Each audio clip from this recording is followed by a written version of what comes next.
नमस्ते। थर्ड आई में आपका स्वागत है। आज हम लोग थोड़ी प्रशांत किशोर साहब की बात कर लें।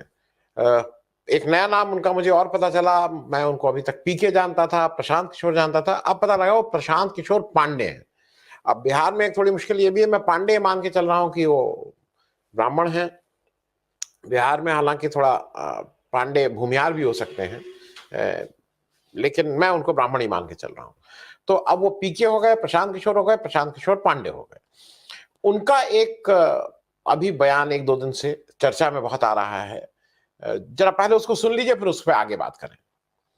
He is going to be the center of the Indian polity, whether they win, whether they lose, like it was for first 40 years of Congress. BJP is going nowhere.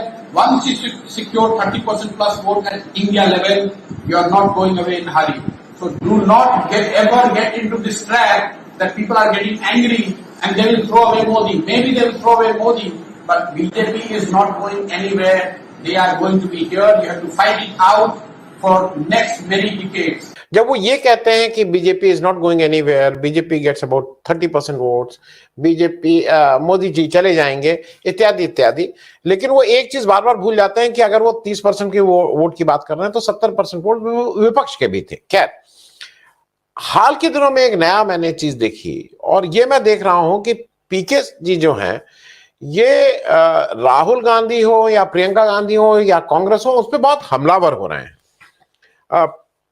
Rahul Gandhi से तो खैर वो हरदम राहुल गांधी के अगेंस्ट बयान कुछ ना कुछ देते रहते थे। आपको अगर याद हो, प्रियंका गांधी लखीमपुर गई थी और उस समय भाई पीके कोई नेता तो है नहीं, लेकिन ठीक है, हम सबको अधिकार है उस पर वो टिप्पणी करने का। पीके जी ने तुरंत वहां बताया था कि इनके जाने से कुछ नहीं होगा, ये सब बेकार है और इससे क्या कांग्रेस का हो जाएगा क्या, इत्यादि इत्यादि। मुझे ऐसा लगता है कि यही फर्क है पीके में और किसी राजनेता में।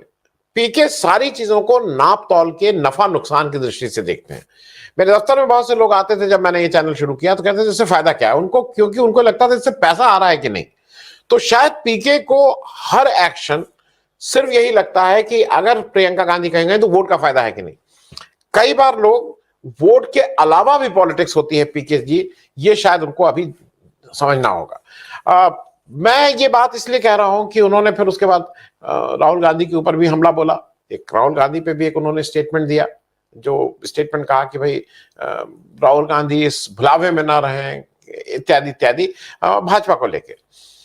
मुझे ऐसा लगता है कि प्रशांत किशोर साहब को अपना रोल, वो क्या करना चाहते हैं ये डिफाइन करना होगा, क्योंकि जो वो काम कर रहे हैं वो पोल स्ट्रेटेजिस्ट का कर रहे हैं, मैनेजर का कर रहे हैं। वो बहुत अच्छा किया उन्होंने, जिस भी पार्टी में गए उसको उन्होंने सजा के ठीक से किया। अब वो एक तरफ कहीं आइडियोलॉग बनना चाहते हैं, वैचारिक स्तर पे कुछ करना चाहते हैं, ये भी करना चाहते हैं, तो ये अंतर्द्वंद है। पहली चीज अगर आपको याद हो, उन्होंने वेस्ट बंगाल के इलेक्शन के बाद कहा था नहीं अब मैं ये सब बात हो गया, पोल स्ट्रेटेजी नहीं और ये सब नहीं, मैं अब मतलब रिव्यू करूंगा, देखूंगा। और मैं इसलिए बता दूं कि ये उनकी मेन लाइन पॉलिटिक्स में आने की इच्छा बहुत पुरानी है। बीजेपी को जब 2014 में, जैसा वो मानते हैं, उन्होंने अभूतपूर्व सफलता दिलाई, उसके बाद उनको कोई पॉलिटिकल रोल नहीं मिला। उनको फिर वही कहा गया कि भाई जो तुम्हें काम आता है, तुम्हें काम अगर मैनेजरी का आता है मैनेजरी करो। जैसे भाई जिसको गाड़ी चलाना अच्छा आता है तो ड्राइवर का काम करो, बढ़िया गाड़ी चलाओ। भाई गाड़ी से BMW ले लो, ऑडी ले लो, और महंगी मर्सिडीज ले लो, लेकिन काम तुम्हारा गाड़ी चलाना, तुम रहोगे ड्राइवर ही। तुम कभी ये सोचो कि पीछे बैठ के तुम साहब बन जाओगे, तो वो नहीं होगा। तो उसी तरह से बीजेपी ने इनको कोई स्पष्ट रोल नहीं दिया। फिर ये जेडीयू में गए और जेडीयू में जैसा नीतीश ने कहा कि भाई ये तो अमित शाह जी साहब ने कहा कि इनको आप रख लीजिए, इसलिए गए, वहां रखे गए, इनको वाइस प्रेसिडेंट बनाया गया। वहां पे भी ये अपना कोई पॉलिटिकल रोल तलाश रहे थे, हालांकि इनको बहुत वो दिया गया, लेकिन पॉलिटिकली ये बहुत ज्यादा वहां नहीं कुछ कर पाए। जो इनका रोल ज्यादा था वो बिहार के डेवलपमेंट, बिहार की प्लानिंग, बिहार का विकास के बारे में था। वहां पे भी इनको छटपटाहट हुई। और फिर क्योंकि देखिए ऐसा नहीं है, नीतीश ने अगर डेलीगेट किया है नीतीश जी ने, तो आरसीपी सिंह को उन्होंने बाद में अध्यक्ष बनाया है, इनको वो डेलीगेशन नहीं मिला था, ये फैक्ट है। अब वो जात की वजह थी कि विश्वसनीयता की वजह थी, या ये हरदम पोल स्ट्रेटेजिस्टी के रोल में रहते हैं, तो वो वजह थी। ये वहां से निकले, फिर इन्होंने कहा मैं अपनी पार्टी बनाऊंगा। अब इन्होंने एक उस पर बड़ा भारी कई स्टेटमेंट आए, बड़े इंटरव्यूज आए कि ये पार्टी बनाएंगे, बिहार से शुरू करेंगे, ये सब, लेकिन वो भी कुछ नहीं हुआ, वो भी टाइट फेस हो गया। फिर ये टीएमसी में चले गए। आपको अगर याद हो कि टीएमसी में इनको अभूतपूर्व जीत मिली, इसमें कोई दो राय नहीं है, जिसमें ये कहा गया कि प्रशांत किशोर जी का एक बड़ा रोल है, और हो भी पाया। लेकिन उसके बाद आपको याद है क्या किया, ये तृणमूल कांग्रेस जब जीत गई थी तुरंत विपक्षी धुरी बनाने लगे। शरद पवार के यहाँ बंबई, फिर दिल्ली, फिर एक विपक्षी की एक छोटी सी मीटिंग उन्होंने कराई, फिर अखिलेश यादव के पास लखनऊ आ गए, इत्यादि इत्यादि, घूमना घामना फिर। इस बीच उधर टीएमसी अपना काम कर रही थी। जो टीएमसी के मैनेजर्स थे माइनस पी के, वो मुकुल रॉय को वापस लाने का और ये सब काम करते जा रहे थे। फिर इन्होंने एक बड़ा दांव खेला, क्योंकि इनको समझ में ये आ गया, जो लगता है कि ऑल इंडिया लेवल पे दो ही पार्टीज हैं, बीजेपी और कांग्रेस। और अगर मुझे कोई ऑल इंडिया रोल चाहिए, क्योंकि अपने को ऑल इंडिया रोल मानते हैं, ये मानते हैं कि he has the vision, he has the statesman जो देश के लिए सोचता है। तो इन्होंने कांग्रेस में जाने की बहुत कोशिश की, कांग्रेस के लिए जनरल सेक्रेटरी बनना चाहते थे। और ये तो अब बहुत सी बातें पब्लिक डोमेन, क्या मतलब आप कहीं कर लीजिए, हर एक अखबार में है। जो कांग्रेस में इन्होंने क्या कहा था, इन्होंने एक पावर पॉइंट प्रेजेंटेशन किया सोनिया गांधी के सामने, राहुल गांधी को, और उसमें जो इनकी मुख्य 6 शर्तें थी वो मैं फिर से रिपीट कर दे रहा हूं कि क्या चाहते थे। पहले ही चीज ये चाहते थे कांग्रेस में कि इनको एक समानांतर संगठन बनाने की छूट दी जाए, जो ब्लॉक लेवल से लेकर केंद्र स्तर तक वो एक पैरेलल संगठन बन जाएगा। जो कांग्रेस का जो डीसीसी, यूपी मतलब पीसीसी, एआईसीसी, उससे अलग हटके एक अपना संगठन बनाना चाह रहे थे। फिर उन्होंने ये भी एक शर्त रखी थी कि ये लोग जो इस संगठन में, जो पैरेलल संगठन ये बना, उसमें जो भी आ रहा है उसको 6 वर्ष पंचायत से लेके लोकसभा तक का कोई ना कोई इलेक्शन जरूर लड़वाया जाएगा। मतलब ये एश्योरेंस रहेगी उस आदमी को ज्वाइन करने के लिए, उसको बेट कह लीजिए या स्टिकनेस कह लीजिए, या उसका ये इंसेंटिव रहेगा। तीसरा, पीके जी ने ये कहा कि एक सेंट्रल इलेक्शन कमेटी बने, जो जैसे पार्लियामेंट्री बोर्ड होता है ना, जहां से टिकटों का फैसला होता है, तो ये उस सेंट्रल इलेक्शन कमेटी के ये पार्ट नहीं, मेंबर ना हो, ये उसके इंचार्ज हो, और यही टिकट बांटने का काम मुख्य रूप से ये सेंट्रल इलेक्शन कमेटी करेगी, हेडेड बाय प्रशांत किशोर। चौथा, इन्होंने ये कहा कि राहुल गांधी जी आइडियोलॉजिकली कांग्रेस की बात करें, वैचारिक रूप से बात करें, लेकिन संगठन पूरा मेरे जिम्मे रहे, और मतलब मैं ही उसको दूं। पांचवा, इन्होंने ये कहा था कि स्कूल फॉर ट्रेनिंग कैडर के लिए, पार्टों जो कैडर हैं उनके लिए स्कूल बन जाए। और छठा, इन्होंने ये शर्त रखी थी कि विपक्षी एकता की कोई भी बात होगी, वो होगी तो उसका रिप्रेजेंटेटिव कांग्रेस का केवल मैं और मैं ही रहूंगा। तो वर्चुअली वो ये चाह रहे थे कि कांग्रेस के जो G3 के नेता हैं उनको किनारे कर लें, राहुल गांधी किनारे हो जाएं, प्रियंका गांधी किनारे हो जाएं, सोनिया गांधी किनारे हो जाएं, कांग्रेस का जो भी वो है वो सब लोग किनारे हो जाएं, वो केवल पीके की कांग्रेस हो जाए। तो कांग्रेस पीके के जनरल सेक्रेटरी हो जाए, टिकट यही बांटे, विपक्षियों से बात यही करें, संगठन इन्हीं का हो, उसमें सबको टिकट मिले, इत्यादि इत्यादि, इस तरह की इन्होंने बातें रखी थी। खैर वो नहीं हुई। अब अपनी ये जो खिसियाहट है, इनको कांग्रेस में नहीं लिया गया है। अब ये मुझे तो ये सिर्फ खिसियाहट लगती है, या कुछ और है, ये सोचने वाली बात होगी। क्योंकि अब जब ये वहां से बाहर निकले, जब ये सब मना हो गया, तो इन्होंने अब ये बीड़ा उठाया कि मैं कांग्रेस को तोड़ूंगा। सबसे पहले इन्होंने सुष्मिता देव, अगर आपको याद हो, उनको टीएमसी में ले गए, वहां पे उनको त्रिपुरा में भाई एक जरूरत थी, टीएमसी वहां एक वो है। दूसरा क्या है कि टीएमसी को भी एक ऑल इंडिया स्ट्रक्चर चाहिए, टीएमसी को भी एक नेशनल पार्टी होने के लिए 4 राज्यों में कम से कम उसकी प्रेजेंस होनी चाहिए, तो वो ये उस पे प्ले कर रहे थे। फिर अगर आपको याद हो, ये गोवा के जो फेलेरो साहब थे, उन्होंने साफ साफ कहा कि उनसे टीएमसी का कोई व्यक्ति नहीं मिला था। उन्होंने कहा कि मुझसे प्रशांत किशोर मिले, और इलेक्शन इज अ साइंस, और हम लोगों को उसी साइंस मिले, इत्यादि इत्यादि। इतने इंप्रेस हुए कि उनको टीएमसी ज्वाइन करवा दी। फिर ये कांग्रेस में एक ललितेश्वर त्रिपाठी जी हैं, उत्तर प्रदेश के कमलापति जी के पौत्र या ग्रेट ग्रैंडसन या ग्रैंडसन है, अच्छे नेता, साफ सुथरे नेता, अच्छी छवि वाले, उनको इन्होंने तोड़ा। उनको ले जाके इन्होंने कहा अगर तल्ला या त्रिपुरा कहां पे, उनको कांग्रेस ज्वाइन करा दी, इत्यादि इत्यादि। मुझे ऐसा लग रहा है कि अगर आप ये देखिए कि मान लीजिए टीएमसी को स्ट्रांग करना चाहते हैं, अच्छी बात है। एक भी व्यक्ति आप देखना कहीं बीजेपी से कोई तोड़ के ला रहे हैं। गोवा में तोड़ा तो कांग्रेस, त्रिपुरा तोड़ा तो कांग्रेस, यूपी तोड़ा तो कांग्रेस, आप बीजेपी को नहीं तोड़ना है।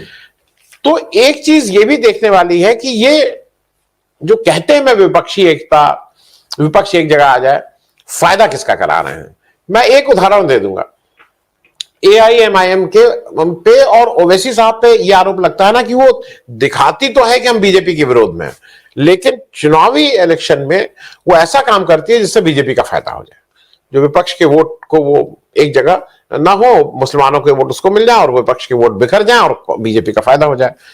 उसी तरह से आपको क्या नहीं लग रहा है कि जो पीके ने अपना रोल कर लिया है वो कुछ कुछ उसी तरह का कर लिया है। दिखाने को तो वो बीजेपी के अगेंस्ट है, पर उनके इन सारे एक्शन से फायदा किसका हो रहा है? फायदा नेचुरली बीजेपी का हो रहा है। जब वो प्रियंका गांधी के ऊपर हमला करते हैं, जब वो राहुल गांधी के ऊपर हमला बोलते हैं कि नहीं नहीं ये नहीं है, तो फायदा किसका करते हैं? कुछ लोग ये कहते हैं कि वो सपा का फायदा करते हैं, लेकिन सपा का फायदा यूपी में हो सकता है, राष्ट्रीय लेवल पे तो वो कहीं ना कहीं बीजेपी का ही फायदा करा रहे हैं। क्योंकि देखिए कुछ चीजें बिल्कुल क्लियर हैं।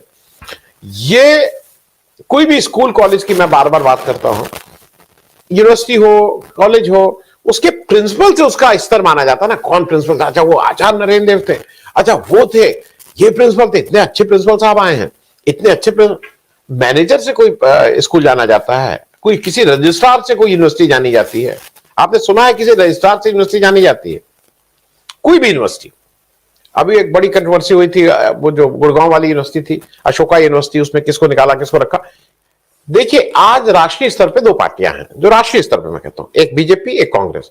बीजेपी की विचारधारा बिल्कुल क्लियर है, बीजेपी को इलेक्शन जीतना है, चाहे कुछ हो जाए। Election justifies their every action.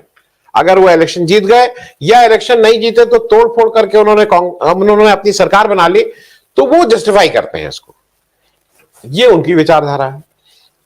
और उसके लिए वो गोडसे के जो गांधी के हत्यारे थे उनको ही पूजा करने वाले, उनके मंदिर बनाने वालों को भी अपने यहां रखते हैं, और गांधी के सामने भी अब ऑफ लेट, क्योंकि उनको लगा कि गांधी के बिना वोट नहीं मिला, गांधी को भी नमस्ते करते हैं। लेकिन कांग्रेस इसके उलट, मैं इसलिए आपको बता दूं, ये क्लैरिटी अपने दिमाग में रखिएगा। कांग्रेस के इश्यूज को उठा रही है। कांग्रेस क्या वो सारे काम कर रही है कि सिर्फ इलेक्शन जीतना हो? चाहे वो पेगासस हो, चाहे राफेल हो, चाहे वो हाथरस हो, चाहे वो लखीमपुर हो, चाहे वो कहीं की बात हो, क्या केवल और केवल कांग्रेस चुनाव जीतने के लिए कर रही है? मुझे लगता है ये वैचारिक जो बातें हैं वो कांग्रेस प्रोवाइड कर रही है। कांग्रेस में मुझे नहीं लगता है, मेरे हिसाब से, कभी गोडसे के कोई जो गांधी के हत्यारे थे उन लोग यहां आएंगे और उनको बहुत फूलमाला पहनाई जाएगी। वो यहां आएंगे तो उनको बहुत हाथों हाथ लिया जाएगा। इस तरह का कांग्रेस में नहीं होगा। तो एक पार्टी है जो केवल, जिसका टोटल जो फिलॉसफी है वो चुनाव जीतना।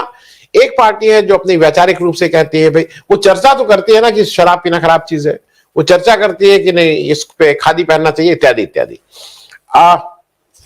मैं एक जल्दी से ये और कर दूं कि एक चीज अभी कल आज के पेपर में बहुत कस के आया कि अखिलेश यादव, बड़ी खबर, अखिलेश यादव जी इलेक्शन नहीं लड़ेंगे। मैं इलेक्शन से रिलेटेड है, प्रशांत किशोर का से बात नहीं है। अखिलेश यादव इलेक्शन नहीं लड़ेंगे। तो भाई साहब, कौन सा योगी जी लड़ रहे हैं, कौन सा केशव मौर्य लड़ रहे हैं, कौन सा दिनेश शर्मा लड़ रहे हैं, लेकिन प्रियंका गांधी क्यों नहीं लड़ रही है ये पूछा जाता है। प्रियंका गांधी की हिम्मत है तो आए इलेक्शन लड़े। अरे भाई, आपके अपने लीडर, आपके अपने चीफ मिनिस्टर, आप लोग इलेक्शन लड़ेंगे नहीं और उधर दम देंगे कि वो क्यों नहीं लड़ रही हैं। और मैं अभी भी इस ओपिनियन का हूं कि एमएलए ही को, मतलब ये सीधे सीधे विधानसभा में chief minister, prime minister, Lok Sabha और विधानसभा में जनता के द्वारा डायरेक्ट चुने हुए लोग होने चाहिए, ये पीछे के दरवाजे से नहीं आना चाहिए। नीतीश जी ने ये काम किया, मुझे खराब लगा, मतलब। और चलते चलते एक बात जो कन्हैया ने अभी पिछले हफ्ते कहीं बिहार में कही थी, और जो बात काफी हद तक सही है, कि आज अगर आप बीजेपी की फिलॉसफी से, वोट जीतने की बात मैं नहीं कर रहा हूं, बेसिक फिलॉसफी से अगर आपको लगता है कि कहीं ये ठीक नहीं है, तो केवल जो कन्हैया कहता है कि ये कांग्रेस ही एक ऐसी पार्टी है जो बीजेपी के साथ हाथ नहीं मिलाएंगे।